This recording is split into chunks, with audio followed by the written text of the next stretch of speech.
우리가 이 땅에서 죄 가운데서 멸망을 받을 수밖에 없는데 놀라운 하나님의 은혜로 우리를 살리시고 구원해서 살려서 자기 백성을 삼으시게 하여 독생자를 보내어 주신 그 은혜에 감사합니다.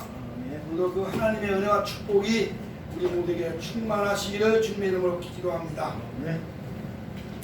우리가 기독교를 가리켜 신비의 종교라. 그런 신비하다. 이 세상 모든 종교가 나름대로 자기들 나름대로 신비하다 그러겠습니다만 우리 기독교는 신비주의는 아니더라도 신비한 종교, 신비의 종교다. 뭐가 신비하냐? 우선 천지창조 원리에서 주장하는 우리의 그 주장이 신비하다. 이 천지창조를 하나님의 말씀으로 창조됐다고 하는 것이 신비다 이 말이죠. 그냥 어떤 누가 사람의 작품으로 손으로 만든 수작업으로 해서 만드는 것도 아니고 그냥 하나님의 말씀을 입김으로 모든 것이 되어졌다 하니까 신비로운 겁니다. 만약 인류를 구원한다, 죄에서 구원한다고 하는 구원 그 자체로 신비로운 사건이다 하는 겁니다. 독생자 예수 그리스도가 이 땅에 오신 것도 신비로운 일이다 그런 겁니다. 왜 예수 그리스도가 왔냐? 인류를 구원하기 왔다. 그럼 어떻게 왔냐? 동정의 몸에서 왔다. 세상 사람들이 볼 때는 말도 안 되는 논리입니다. 그렇죠? 말도 안 되는 논리 같지만 이것은 우리가 실제로 하나님의 말씀을 성경에서 가르쳐주는 신비로운 사건이라 말이죠. 실제적 사건이라 말이죠. 역사적 사건이라 말이죠. 하나의 어떤 전설적 사건이 아니고 전에 오는 어떤 구전으로만 내려오는 그런 얘기가 아니라 이것은 실제로 역사적으로 기록된 모든 문서에서 또 예언자들에 의해서 이루어진 그런 사건이기 때문에 신비로운 것이다. 이거는 부정할 수 없는 사실이다. 요즘 말로 말하면 팩트라고 하는 말이죠. 팩트다 하는 얘기입니다. 우리가 또 천국과 지옥에 대한 얘기도 신비로운 것이다. 죄 지은 사람은 지옥에 가고 또 하나님의 은혜로 죄 용서받고 구원받은 사람은 천국에 간다. 이것도 신비로운 얘기다. 신비다 이 말이죠. 또 영생한다. 영원히 산다. 어떤 사람들은 사람이 죽었다가 다시 환생한다. 그래서 윤회설을 주장하고 있습니다. 그리고 사람이 옛날에 악한 사람 또 태어나고 또 악한 사람 또 태어나서 계속 반복적으로 그런 사건이 일어나면 되겠습니까? 이런 것들은 우리가 믿을 그런 받아들일 수 없는 그런 엉뚱한 그런 엉터리적인 그 진리고 그들의 가르침이라고 할 수 있는데 우리의 하나님의 말씀은 인간은 한번 하나님의 은혜로 창조되고 하나님의 은혜로 우리가 죄 가운데 구원받아 천국으로 가면 끝이라는 거죠. 가는 거지. 다시 이 세상에 올 수가 없다고 하는 겁니다. 그때 우리가 기독교는 유교 사상이라든지 불교 사상이라든지 제사, 원리, 이런 윤회설 이런 것도 다 배격하는 그런 진리의 말씀을 가지고 우리는 인간이 예수 그리스도로 말미암아 죄 용서받고 구원받아 하나님의 나라에 간다. 하나님의 나라 가면 영원히 산다. 다시는 이 땅에 와서 뭐 다시 태어나는 것도 아니다. 물론 부활의 어떤 원리와는 좀 다른 것입니다만은 그렇게 주장을 하기 때문에 기독교의 이 진리야말로 그 어떤 종교보다 탁월하고 이것은 확실하고 이것은 근거 있고 이것은 신비로운 것이다. 이렇게 우리가 주장을 하고 있는 거란 말이에요. 오늘 본문에서 한 가문에 아이가 태어나는데 그 아이가 인류를 구원할 구주라. 그런데 그 아이가 어떤 아이냐? 그 아이는 사람에 의해서 사람 어떤 부정 모혈에 태어난 것이 아니라 하나님 은혜로 성령으로 잉태됐다. 성령으로 태어난다. 이 신비로운 얘기 아니겠습니까? 이걸 어떻게 믿겠습니까? 믿을 수 없는 우리 인간으로는 이해 불가한 그런 사건이기 때문에 우리 기독교의 그 탄생, 예수 그리스도의 탄생은 신비적인 탄생이다. 이렇게 얘기를 하고 있는 거예요. 신비롭다고 하는 말은 그야말로 사람으로 도저히 이해 불가한 사건을 신비한 것이다. 그렇게 하지 않습니까? 자연 가면 저 산속에 그리고 뭐 금강산 가면 나도 안 가봤습니다만 너무 아름답고 야 신비롭다 그런답니다. 뭐 중국에 많은 사람들이 장가게라는 데 갑니다. 나도 안 가봤습니다만 장가게라는 데 가보는 사람들은 야 신비롭다 그런답니다. 그런데 그거는 자연도 하나님께서 만드는 거라 말이에요. 하나님의 작품이라, 하나님의 말씀으로 산이 있으라 한 게 있고, 그렇죠? 바위가 있으라 한 게 있고, 돌이 있으라 한 게 있고, 뭐 물이 새 있으라 한 게 있고, 다 그래 하나님의 이름으로 되어진 것인데, 그것이 뭐 그렇게 신비로우냐? 그걸 만드신 하나님이 더 신비로운 하나님이 아니냐 말이야. 근데 그 하나님이 땅에 오셨다. 그 하나님이 땅에 와서 죄지어 죽어가는 사람을 구원하게 오셨다고 하는 그 사건이야말로 쇼킹하고 놀라운 거 아니겠습니까? 사람이 가히 그걸 어떻게 설명할 수 있겠느냐 하는 거죠. 오늘 본문에 보니까 천사가 이제 요셉에게 찾아갑니다. 요셉에게 가서 야 요셉에 너 정혼한 너 섹시가 있는데 말이야 임신을 했다. 그러니까 깜짝 놀라. 옛날에는 뭐 지금도 보수적인 그런 또 율법적이고 보수적인 그런 사회에서는 뭐 남녀가 유별하다. 그래서 그 이슬람권 같은 데는 지금 뭐 너무 보수적인 데라서 남존여비서 사상이 확실하잖아요. 그렇죠? 그래서 여자들 얼굴도 안 내밀입니다. 얼굴도 안 내밀고 다 뭡니까 뭘 쓰고 다니자. 뭐라고 하면 히잡을 쓰고 다닌다. 히잡. 그러니까 얼굴을 다 감춥니다. 오히려 그것이 범죄는 덜한 것 같아요. 그죠? 범죄는 덜한 것 같아요. 여성의 얼굴, 여성의 하체 이런 거 다 드러내고 다리 다 드러내고 옷 홀랑 벗고 이러고 다니니까 그 성범죄가 더 심각하다 이 말이지. 그렇잖아요?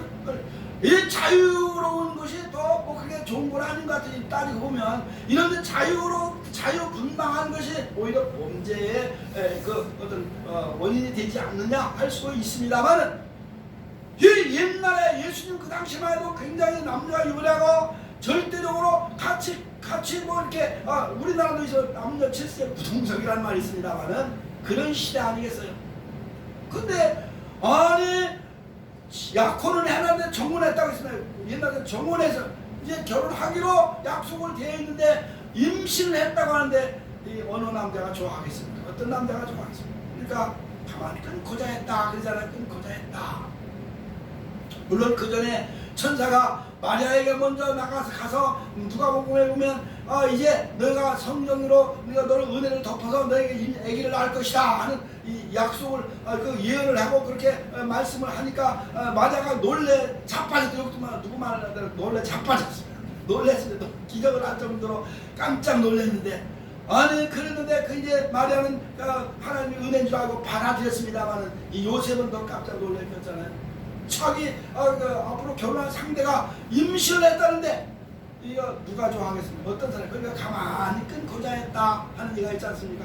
이제는 결혼을 안 하기로 파혼하기로 한 거죠. 파혼하기로. 그랬는데 하나님께서 천사를 보내 천사가 야 파혼하지 마라 데려와라 이렇게 천사의 지시대로 이 요셉은 순종을 했다 하는 거 아니겠습니까?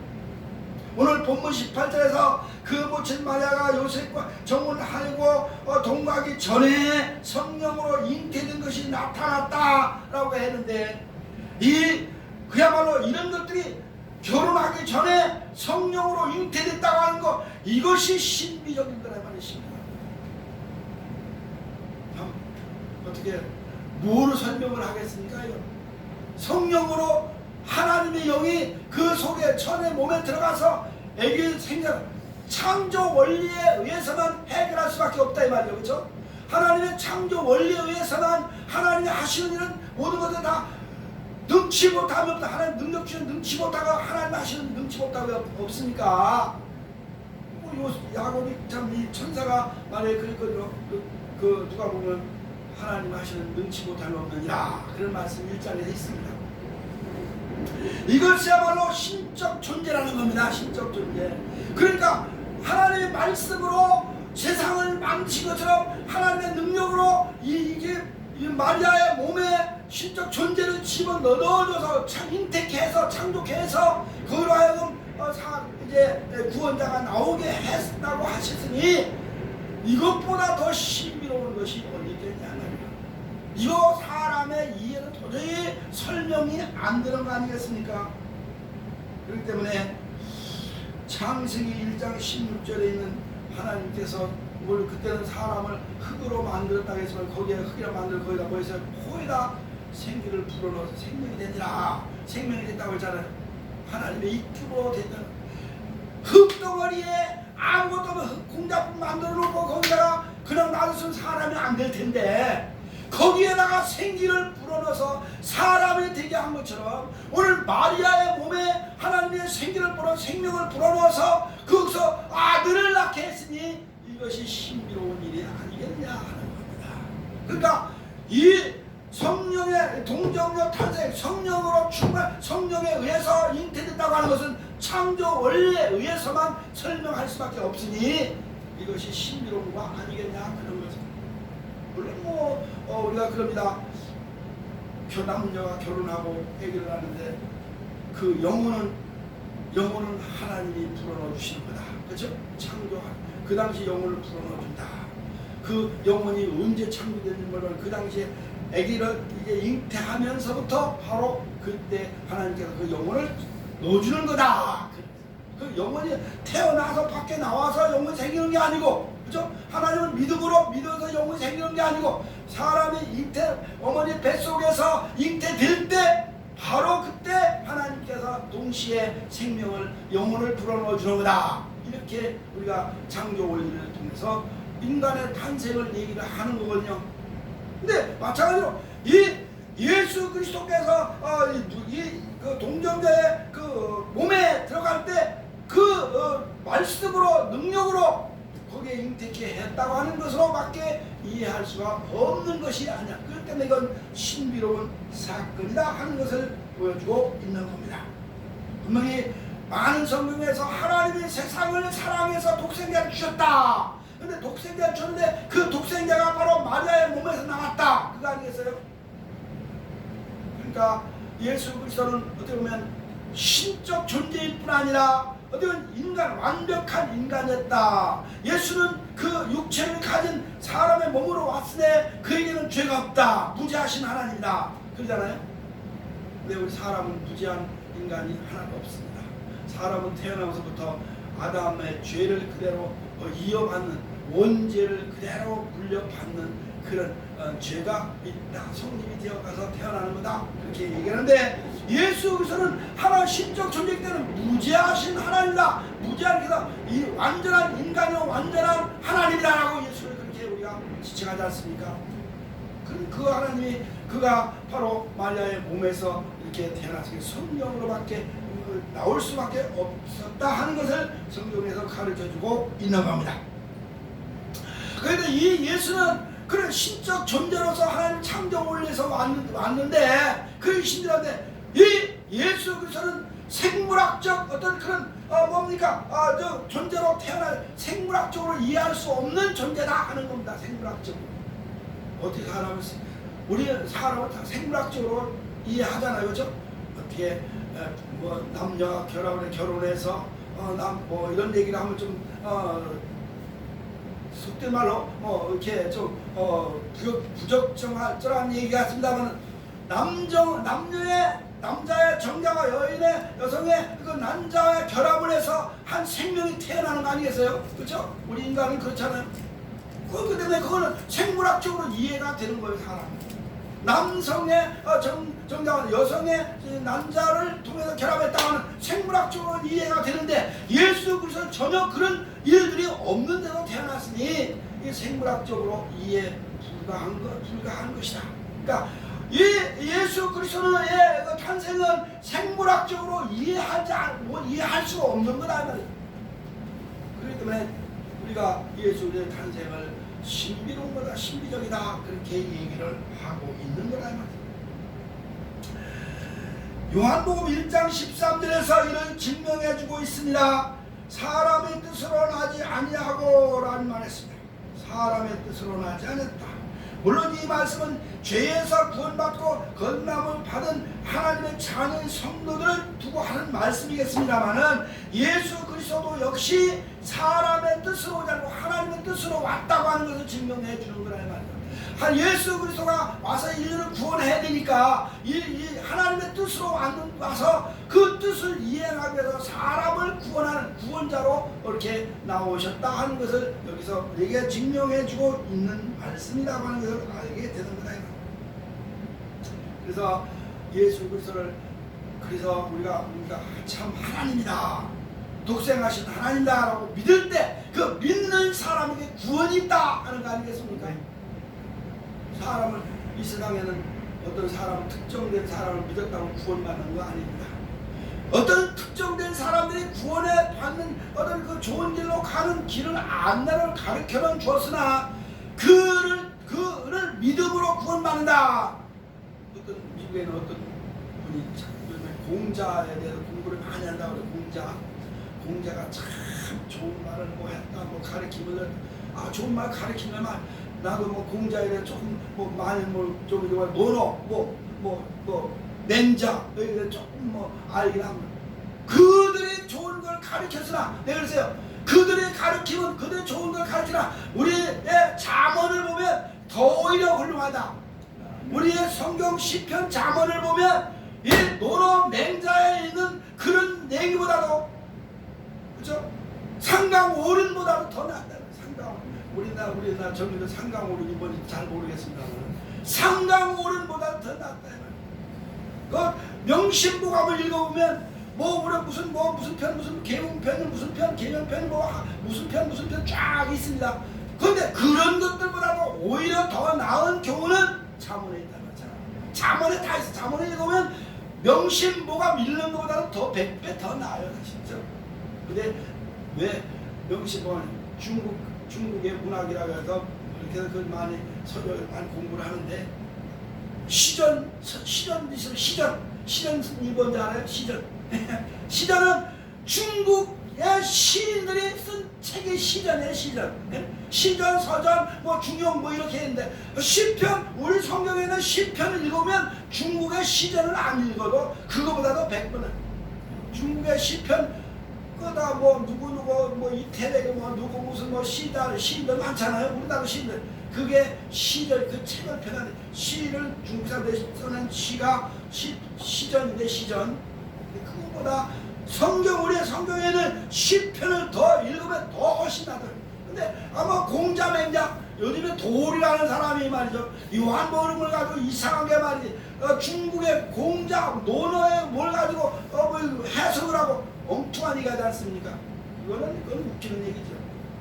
성경은 성경대로 읽어야지. 왜 성경대로 해석하지? 왜 그 무슨 중국의 논어 공자 그런 글을 가지고 빗대야 하냐 말이에요. 전에 지금은 세상을 떠났습니다만 나온몽이라고 하는 나온몽 그분이 나온몽 씨가 그 동양의 한 나라 동방의 한 나라 해가지고 다 중국 그 글들을 중국의 어떤 맹자 공자의 그런 글과 대비해서 그걸 맞춰가지고 뜻을 풀이해가지고 성경을 풀이해가지고 한때 거기에 쫓아다니는 사람 얼마나 많습니까? 이단으로 몰렸잖아요.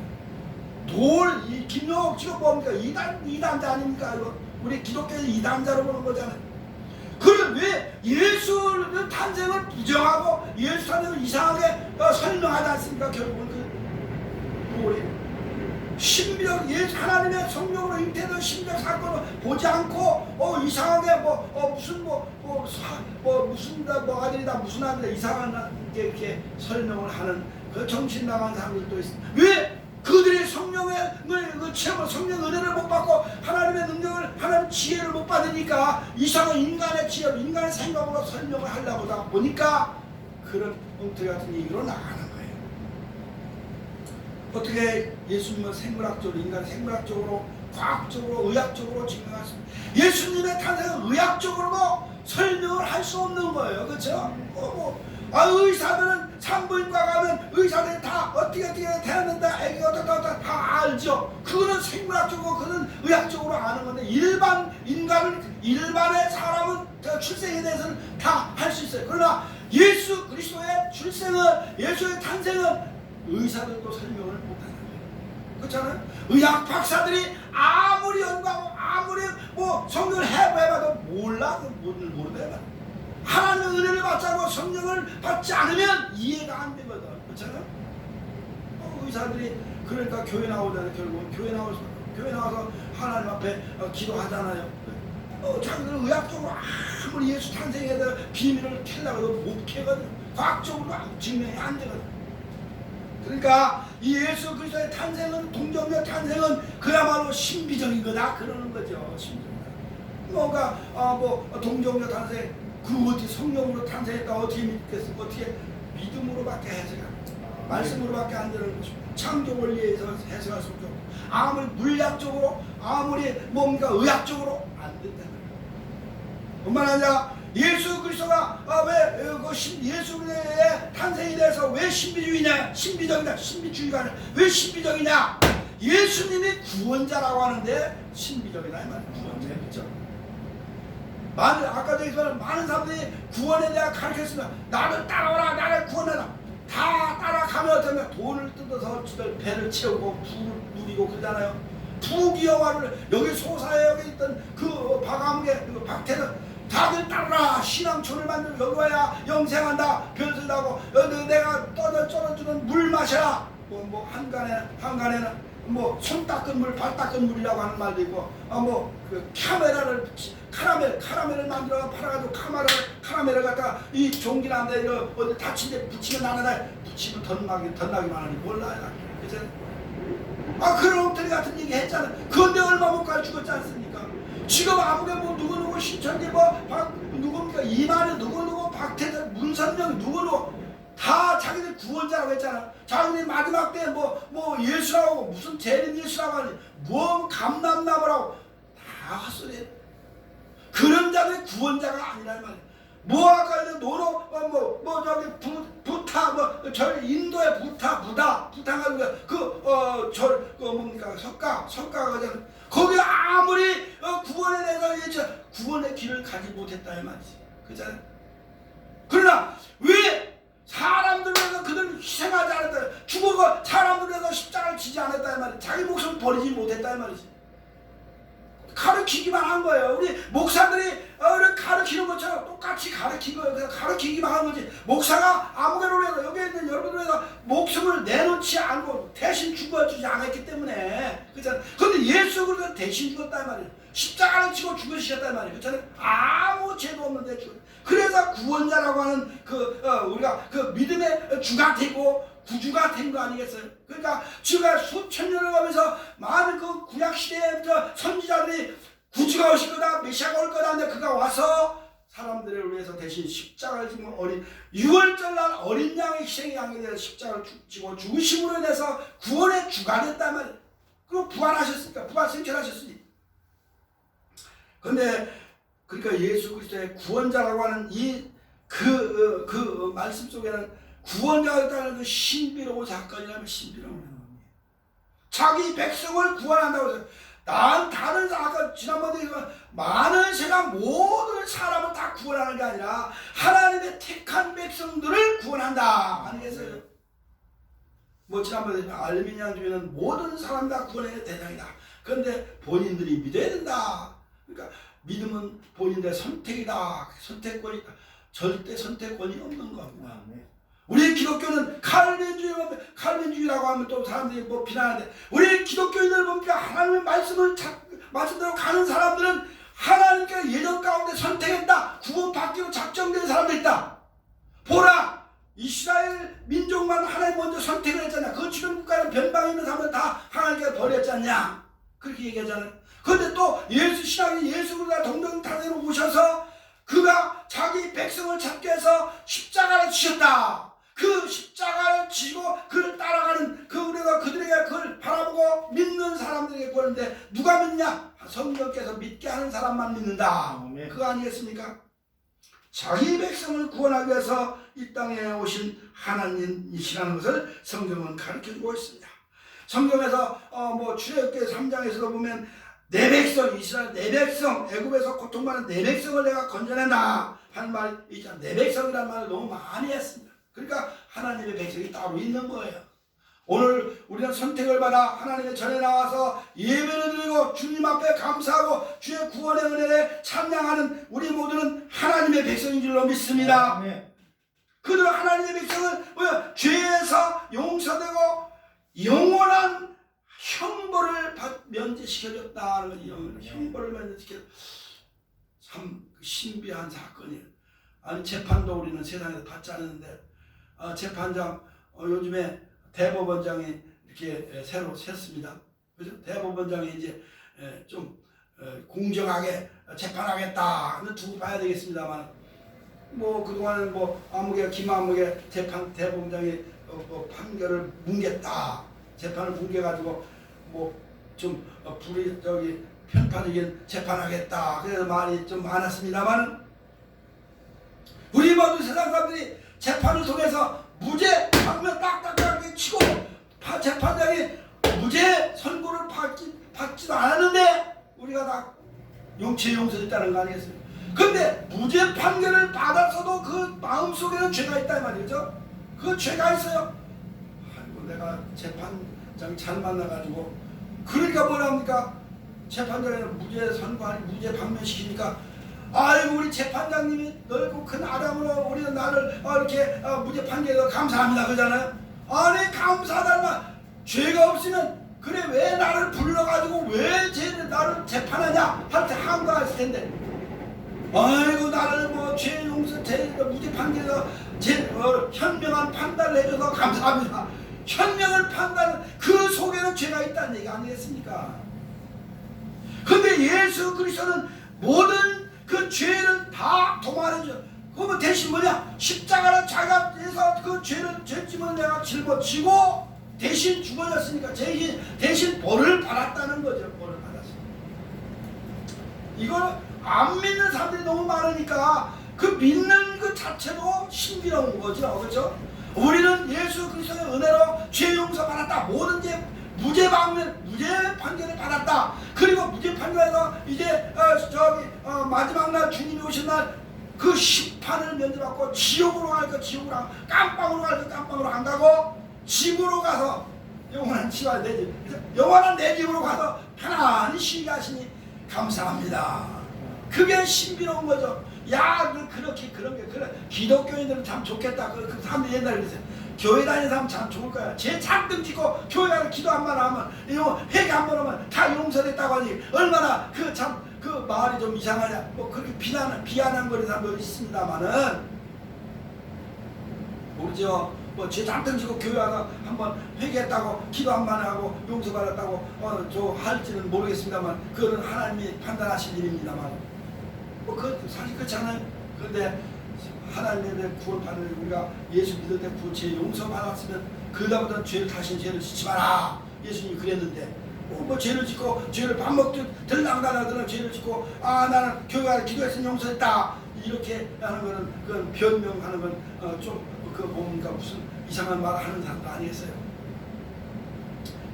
뿐만 아니라 형벌에서 건져내어 줬으니 저 구렁텅에서 건져내 줬으니 감사하는 거예요. 그렇죠. 그러니까 하나님께 은혜로 이렇게 우리가 예수 그리스도가 구주가 되셨다. 우리의 모든 죄를 다 도말하고 용서하고 자기가 십자가를 치고 우리는 저 영원한 형벌을 면제시키고 또 지옥불에서 들어가서 영원히 벌을 받아야 될 걸 건져내서 하나님의 나라 들어가서 우리를 살게 했으니 그런 것들이 신비로운 거다. 우리가 어떻게 이해할 수 없는 거예요. 이해가 됩니까?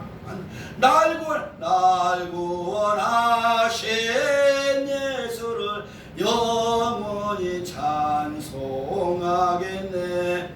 그렇죠? 나를 구원했다고 하는 그 말씀이 얼마나 신비로운 거 아니겠습니까? 어떻게 이해하겠냐면 그런데 이해가 되면 내가 구원받았다고 예수 믿고 은혜를 받은 마음이 기쁘다 말이죠. 기쁜 거야. 죄를 지은 녀석들은 불안한 거야. 죄를 짓고 사는데 기쁨이 있겠어요? 뭐 어떤 요즘엔 철면 피가 돼가지고 죄를 져도 떳떳하게 내가 무슨 죄가 있냐. 너 저놈들이 나를 잡아내려고 올가미를 씌우려고 뒤집어 씌우려고 뭐 그렇게 작당을 하고 뭐 한다. 그렇게 하나 합니까? 그런데 그 속에는 그렇지 않다. 그 속에는 불안하단 말이에요. 어떤 사람은 저번에 보니까 뭐 재판받아 들어가면서 껌을 딱딱딱 씹고 차에서 내려오니 껌 씹고 들어가더라고요. 껌을 씹고 들어가는 걸 봤어요. 왜 껌을 씹게 했습니까? 재판장이 들어가서 왜 불안한 거예요, 그죠? 내가 볼 때는 저 사람 좀 불안하구나. 왜? 속에 죄가 있거든. 아무리 큰 소리 쳐도 재판장에 들어가면서 뭐 차이는 재판장에 들어가 재판받고 들어가면서 껌을 씹고 들어가는 사람은 마음이 불안한 거 그렇지 않겠어요? 우리는 예수 그리스도의 형벌을 면제받았다고 하는 증거가 뭡니까? 마음의 기쁨과 감사와 평강이 있다 이 말이죠. 그렇죠? 그럼요. 뿐만 아니라 이 예수 그리스도의 탄생의 신비적이라는 뭐냐? 아니 임마누엘이라고 해서 임마누엘 그렇죠? 이 아이가 태어날 텐데 임마누엘 하라. 여기 뭐 21절에 있으니까 23절에 있나요? 그렇죠? 23 보라 처녀가 잉태하여 아들을 낳을 것이요 그의 이름을 임마누엘이라 하리라. 그렇죠? 임마누엘 우리와 함께하리라. 예수 그리스도가 우리와 함께하는 임마누엘 하나님과 함께 하시다는 뜻이 아니겠습니까? 야곱의 예수가 태어나면 그는 하나님이 함께하는데 실제로 하나님이시기 때문에 그가 우리와 함께한다는 것도 된다 이 말이에요. 임마누엘 되시는 하나님이라는 데서 신비적이다 그러는 겁니다.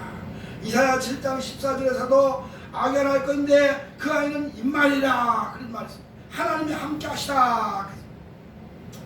하나님이 함께 한다는 건 참 놀라운 일이야.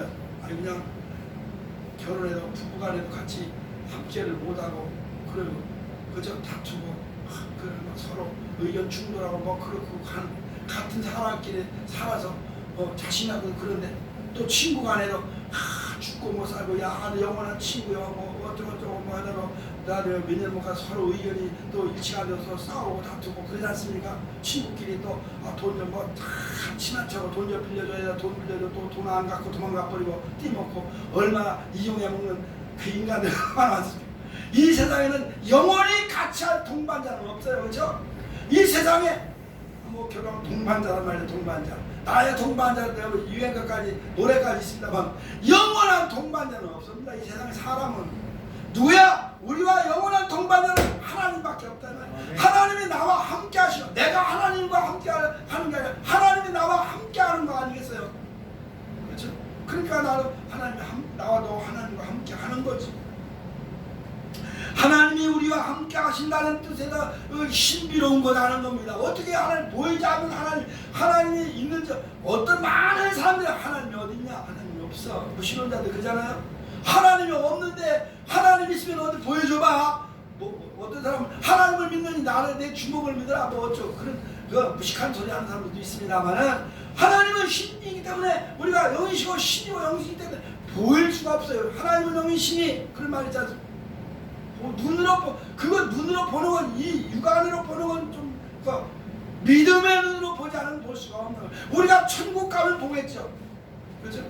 모세도 차마 예수님 하나님을 못 봤어요. 뭐 두려운 마음으로 엎드렸고 많은 사람들이 하나님이 나타날 때 하나님 앞에서 고개를 들지 못하고 너무 찬란하고 황홀하고 찬란한 그 빛 때문에 또 그래서 그 위험 앞에서 감히 머리를 못 들었다 이 말이죠. 근데 그 하나님 우리와 함께 한다고 하니까 너무나 감사합니다.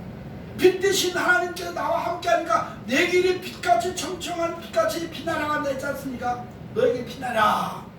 우리 예수 믿는 사람은요 그런 소망 가운데 내 앞길은 많이 열려있다.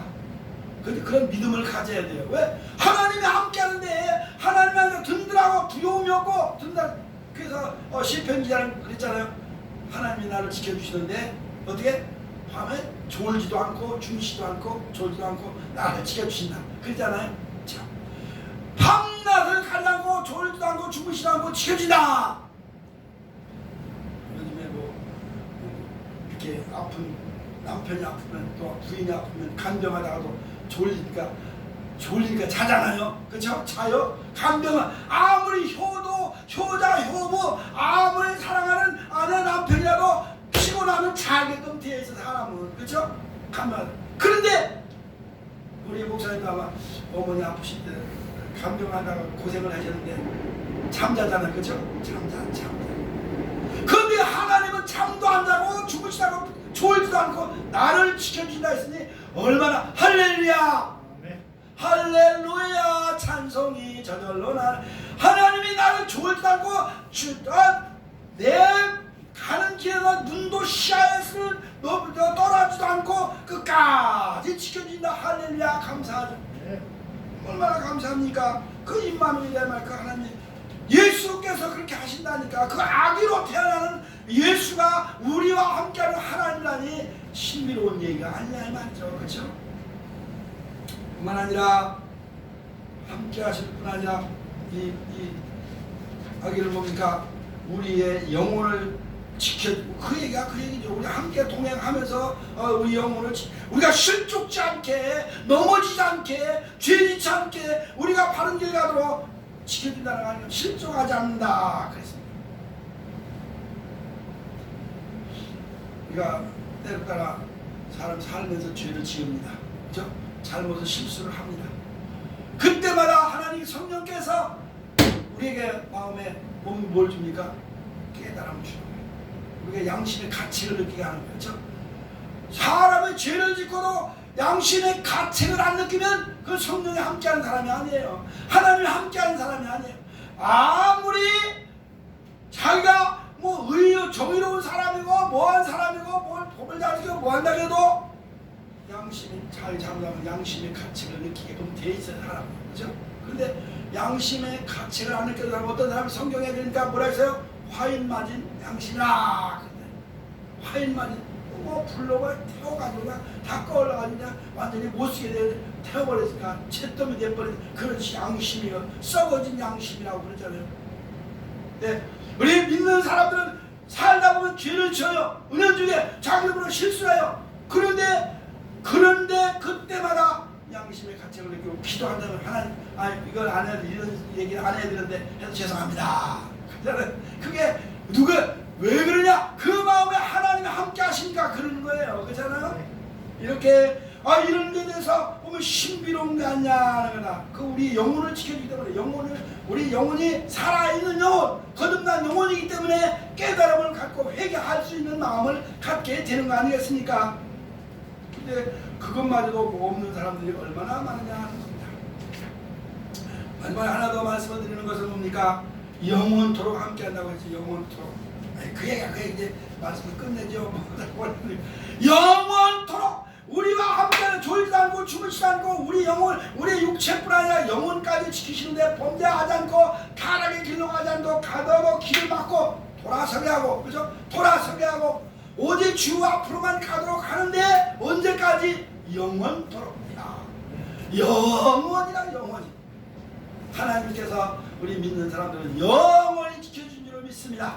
그것이 신비란 말이에요. 오늘 신비로운 탄생으로 이 땅에 오신 임마누엘이신 하나님 예수 그리스도, 그 천의 몸으로 성령에 의해서 출생한 예수 그리스도의 탄생, 그가 우리와 함께하는 우리의 모든 일거수를 감찰하고 주관하신 그 은혜, 이것이 신비로운 사건임을 우리는 믿습니다. 오늘 이 신비로운 예수 그리스도 신비로운 예수 탄생을 통해서 우리 모두가 하나님의 은혜 가운데 더 충만한 삶을 누리는 기쁨과 감사의 길을 주님의 이름으로 축원합니다. 기도하겠습니다. 하나님